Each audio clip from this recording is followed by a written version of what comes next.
ಜನತೆಗೆ ಮಾದರಿ Buddhism Buddhism ಮೇಲು ಕೀಳು ಅನಿಸುವುದೇ ಬುದ್ಧಿಸಂ ಎಲ್ಲರೊಂದೇ ಎನ್ನುವುದೇ ಬುದ್ಧಿಸಂ ಎಲ್ಲ ಸಾಧ್ಯ ಎನ್ನುವುದೇ ಬುದ್ಧಿಸಂ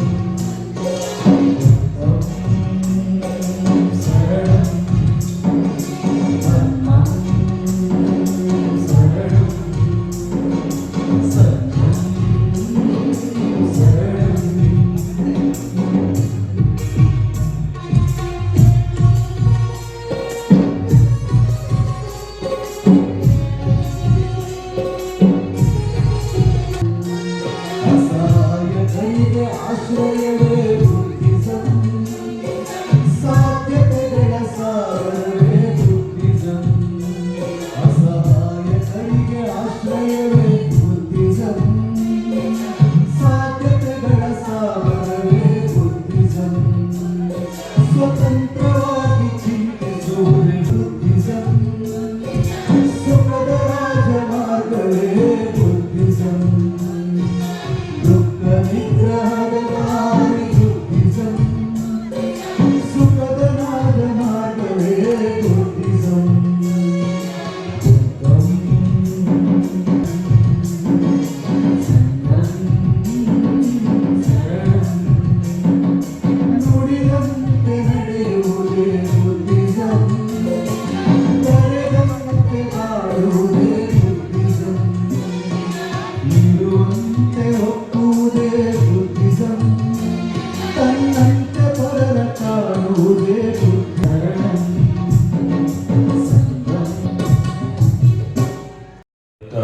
ಮಂತೇಜಿಯವರೇ ಹಾಗೂ ಇನ್ನೋರ್ವ ಗುರುಗಳಾದಂಥ ಬುದ್ಧದತ್ತ ಮಂತೇಜಿಯವರೇ, ಈಗ ತಾನೇ ನಿಮ್ಮೆಲ್ಲರನ್ನು ಉದ್ದೇಶಿಸಿ ಮಾತನಾಡಿದಂಥ ಡಾಕ್ಟರ್ ಮುನ್ನಕೂಡ ಚಿನ್ನಸ್ವಾಮಿ ಅವರೇ ಹಾಗೂ ವೇದಿಕೆ ಮೇಲಿದ್ದಂಥ ನಮ್ಮ ಇಲಾಖೆಯ ನಿರ್ದೇಶಕರಾದಂಥ KM ಗಾಯತ್ರಿ ಅವರೇ ಮತ್ತು ಇಲ್ಲಿ ಸೇರಿದಂಥ ಎಲ್ಲ ನನ್ನ ಹಿರಿಯರೇ ಮತ್ತು ಇಲ್ಲಿ ಸೇರಿದಂಥ ತಾಯಂದಿರೇ, ಅಕ್ಕ ತಂಗಿಯರೇ ಮತ್ತು ಪತ್ರಿಕಾ ಬಳಗದ ಮಿತ್ರರು, ನಿಮಗೆಲ್ಲರಿಗೂ ಮತ್ತೊಮ್ಮೆ ಸರ್ವರಿಗೂ ಭಗವಾನ್ ಬುದ್ಧ ಜಯಂತಿಯ ಹಾರ್ದಿಕ ಶುಭಾಶಯಗಳನ್ನು ತಿಳಿಸಲಿಕ್ಕೆ ಇಷ್ಟಪಡ್ತೀನಿ. ಬಂಧುಗಳೇ, ಬೌದ್ಧ ಧರ್ಮದ ಸಂಸ್ಥಾಪಕರಾಗಿ ಜೀವನದ 4 ಸತ್ಯಗಳಾದಂಥ ದುಃಖ, ದುಃಖದ ಕಾರಣ, ದುಃಖದ ಅಡಗುವಿಕೆ ಮತ್ತು ದುಃಖದ ನಿವಾರಣೆ ಕಡೆಗೆ ಒಯ್ಯುವ ಮಾರ್ಗಗಳನ್ನು ತಿಳಿದು ಬೋಧಿಸುವ ಮೂಲಕ ಅತ್ಯುತ್ತಮ ಜೀವನಕ್ಕೆ ಮಾರ್ಗವನ್ನು ತೋರಿದ ಭಗವಾನ್ ಬುದ್ಧರ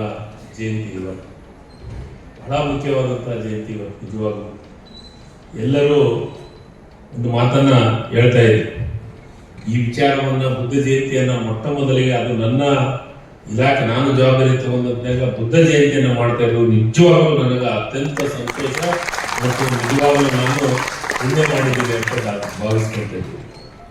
ಯಾಕಂದ್ರೆ ನಮ್ಮ ಜಯಂತಿಗಳು ಕನಿಷ್ಠ ನಮ್ಮ ಕನ್ನಡ ಮತ್ತು ಸಂಸ್ಕೃತಿ ಇಲಾಖೆಯಲ್ಲಿ ಕನಿಷ್ಠ 32 ಜಯಂತಿಗಳನ್ನು ಮಾಡ್ತೀವಿ. ಆದರೆ ಈ ಬುದ್ಧ ಜಯಂತಿಯನ್ನ ಮಾಡೋದು ಎಲ್ಲರ ಅಭಿಪ್ರಾಯವನ್ನು ಕೊಟ್ಟರು, ಮಾಡಬೇಕು ಬುದ್ಧ ಜಯಂತಿಯನ್ನ ಅಂತ. ಮುಖ್ಯಮಂತ್ರಿಗಳಿಗೆ ಈ ವಿಚಾರವನ್ನು ತೆಗೆದುಕೊಂಡು ಹೋಗುತ್ತೆ. ಮುಖ್ಯಮಂತ್ರಿಗಳು ಒಂದೇ ಮಾತು ಹೇಳಿದ್ರು, ಬಹಳ ಅವಶ್ಯಕತೆ ಇದೆ, ಯಾವಾಗ ಪ್ರಾರಂಭ ಆಗಬೇಕಾಗಿತ್ತು ಬುದ್ಧ ಜಯಂತಿ, ಲೇಟ್ ಆಗಿದೆ, ಅದು ಮತ್ತೆ ಕನ್ನಡ ಮತ್ತು ಸಂಸ್ಕೃತಿ ಇಲಾಖೆಯಿಂದ ಮಾಡೋಣ ಅನ್ನೋ ಮಾತನ್ನ ಹೇಳಿದಂತ ಸಿದ್ದರಾಮಯ್ಯ ಸಾಹೇಬರಿಗೆ ಅಭಿನಂದನೆಗಳನ್ನ ಹೇಳಬೇಕು ನಾವು ಬಂಧುಗಳು. ಯಾಕಂದ್ರೆ ಈ ಜಯಂತಿಗಳನ್ನ ಯಾಕೆ ಮಾಡ್ತೀವಿ ಅನ್ನೋದು ಬಹಳ ಮುಖ್ಯ ಇದೆ. ನಮ್ಮಲ್ಲಿ ಪ್ರತಿಯೊಬ್ಬ ಮಹಾಪುರುಷರ ಜಯಂತಿಯನ್ನು ಮಾಡ್ತಾ ಇರೋದು, ಆ ಮಹಾಪುರುಷರು ಈ ದೇಶಕ್ಕೆ, ಈ ಜಗತ್ತಿಗೆ ತಂದೆ ಆದಂತ ಕೊಡುಗೆಯನ್ನು ಕೊಟ್ಟಂತ ಮಹಾಪುರುಷರು. ಅವರನ್ನು ಒಂದು ದಿವಸ ಆದ್ರೂ ನೆನೆಯೋಣ.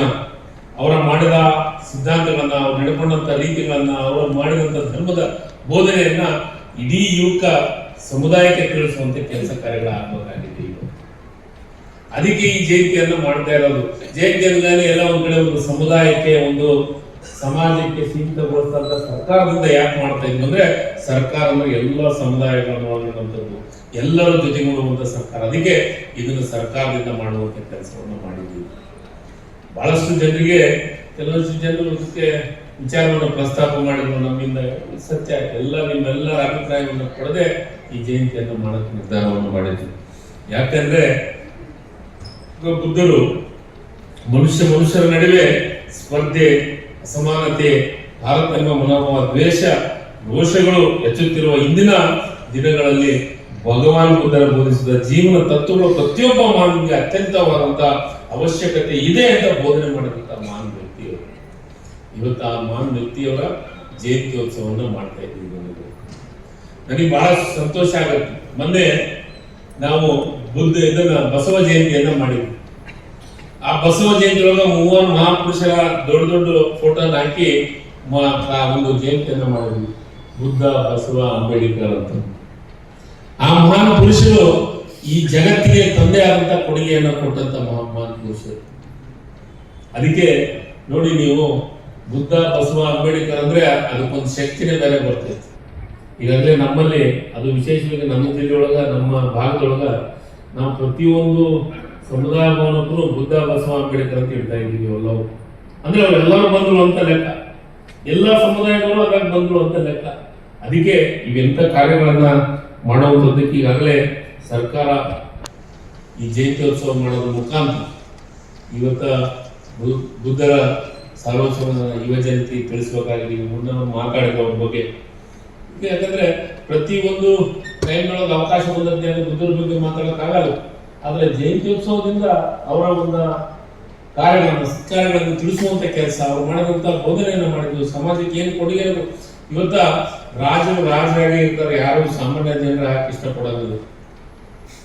ರಾಜ ಕಡೆ ಇದ್ದಂತ ಮನುಷ್ಯಗೆ, ರಾಜ ಇದ್ದಂಥವ್ರು ಬಂದು ಸಾಮಾನ್ಯ ಜನರಿಗೆ ಬೋಧನೆಯನ್ನು ಮಾಡೋದ್ರ ಮುಖಾಂತರ ತಮ್ಮ ಧರ್ಮದ ಬಗ್ಗೆ ಅವರು ಯಾವ ರೀತಿ ಸಾಮಾನ್ಯ ಜನರು ಜೊತೆಗೆ ಬದುಕಿ ವರ್ಷಗಟ್ಟಲೆ ಏನು ತಪಸ್ಸನ್ನು ಮಾಡಿ ತಂದೆ ಆದಂತ ಕೊಡುಗೆಯನ್ನು ಕೊಟ್ಟಿರಲ್ಲ, ಅವರು ಮಹಾನ್ ವ್ಯಕ್ತಿಗಳು. ಅಂತ ಮಹಾನ್ ವ್ಯಕ್ತಿಗಳು ನಮ್ಮಲ್ಲೇ ಈಗ ನಮ್ಮ ಭಾಷಣ ಮಾಡೋದನ್ನ ಹೇಳಿ ಬುದ್ಧನ ಕ್ಷೀಣಿಸ್ತಾ ಇದ್ದಾವೆ. ಇಲ್ಲ, ಇನ್ಮೇಲೆ ಮತ್ತೆ ಪ್ರಾರಂಭ ಆಗುತ್ತೆ.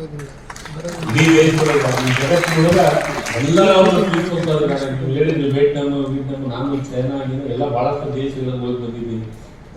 ಬೌದ್ಧ ಧರ್ಮವನ್ನು ಎಲ್ಲರೂ ಸ್ವೀಕಾರ ಮಾಡ್ತಾ ಇದ್ದಾರೆ. ಅದ್ರ ಬಗ್ಗೆ ವಿಶೇಷ ಕಾಳಜಿಯನ್ನು ವಹಿಸುವಂತ ಕೆಲಸವನ್ನು ಮಾಡ್ತಾ ಇದ್ದಾರೆ. ಬೇರೆ ದೇಶದಲ್ಲಿ ಅಷ್ಟೇ ಅಲ್ಲ, ನಮ್ಮ ದೇಶಕ್ಕೂ ಅದಕ್ಕೆ ಅವರ ಹೆಸರೇ ಒಂದು ಶಕ್ತಿ. ಆ ಒಂದು ಶಕ್ತಿ ನಮ್ಮ ಭಾಗಗಳಲ್ಲಿ, ನಮ್ಮ ರಾಜ್ಯಗಳಲ್ಲಿ ಪ್ರಾರಂಭ ಆಗೋದನ್ನ ದೃಷ್ಟಿಕೋನದಿಂದ ಸರ್ಕಾರದಿಂದ ಒಂದು ಜಯಂತಿಯನ್ನು ಮಾಡ್ತಾ ಇರೋದು ಅನ್ನೋ ಮಾತನ್ನ ಇಲ್ಲಿ ಹೇಳಲಿಕ್ಕೆ ಇಷ್ಟಪಡ್ತೀನಿ. ಬಂಧುಗಳೇ, ಇವತ್ತು ಅದರ ಜೊತೆಗೆ ಸರ್ಕಾರನು ಸುಮ್ಮ ಕುಂತಿಲ್ಲ. ಯಾಕಂದ್ರೆ ಈಗಾಗಲೇ ಬೆಂಗಳೂರಿನೊಳಗ ಬೌದ್ಧ ಅಧ್ಯಯನ ಅಕಾಡೆಮಿ ಸ್ಥಾಪಿಸಲು ಹಾಗೂ ಮಹಾಬೋಧಿ ಅಧ್ಯಯನ ಕೇಂದ್ರದ 100 ವರ್ಷಗಳ ಹಳೆಯ ಗ್ರಂಥಗಳನ್ನ 1 ಕೋಟಿ ರೂಪಾಯಿ ವೆಚ್ಚದಲ್ಲಿ ಡಿಜಿಟೀಕರಣಗೊಳಿಸಲಿಕ್ಕೆ ಉನ್ನತೀಕರಿಸಿಕೊಳ್ಳಬಹುದು. ಈಗಾಗಲೇ ನಮ್ಮ ಸರ್ಕಾರದಿಂದ ಬಜೆಟ್ ಘೋಷಣೆಯನ್ನು ಮಾಡಿದೆ.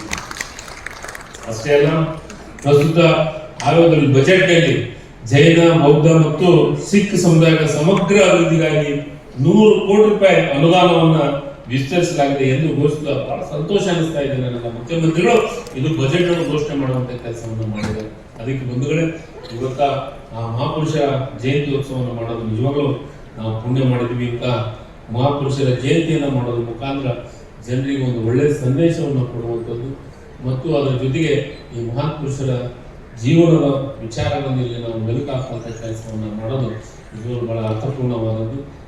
ಇದು ಮೊಟ್ಟ ಮೊದಲನೇ ಜಯಂತಿ. ಈ ಜಯಂತಿ ಸರ್ಕಾರ ಪ್ರಾರಂಭ ಮಾಡಿದೆ. ಇನ್ನು ಮುಂದಿನ ದಿನಗಳಲ್ಲಿ ಹೆಚ್ಚು ಪ್ರಚಾರವನ್ನು ಕೊಡೋದ್ರ ಜೊತೆಗೆ ಪ್ರತಿ ಜಿಲ್ಲಾ ಕೇಂದ್ರದ, ತಾಲೂಕು ಕೇಂದ್ರಗಳು ಬಹಳ ಅದ್ದೂರಿಯಾಗಿ ಈ ಒಂದು ಜಯಂತ್ಯೋತ್ಸವವನ್ನು ಮಾಡೋದ್ರ ಮುಖಾಂತರ ಬೌದ್ಧ ಧರ್ಮದ ಬಗ್ಗೆ, ಬೌದ್ಧ ನಡೆದಾಡುವ ರೀತಿಯ ಸಿದ್ಧಾಂತವನ್ನು ಇಡೀ ರಾಜ್ಯಕ್ಕೆ ಪ್ರಚಾರ ಮಾಡುವಂಥ ಕೆಲಸವನ್ನ ನಾವು ನೀವೆಲ್ಲರೂ ಸೇರಿ ಮಾಡೋಣ ಅನ್ನೋ ಮಾತನ್ನ ಇಲ್ಲಿ ಹೇಳಿ ನನಗೆ ಮಾತಾಡಲಿಕ್ಕೆ ಅವಕಾಶ ಮಾಡಿಕೊಟ್ಟಂತ ನಿಮ್ಮೆಲ್ಲರಿಗೂ ಒಂದ್ಸಿ ನನ್ನ 2 ಮಾತನ್ನು ಮುಗಿಸ್ತೀನಿ. ಜೈ ಹಿಂದ್, ಜೈ ಕರ್ನಾಟಕ. ಧನ್ಯವಾದಗಳು. ನಮಸ್ಕಾರ.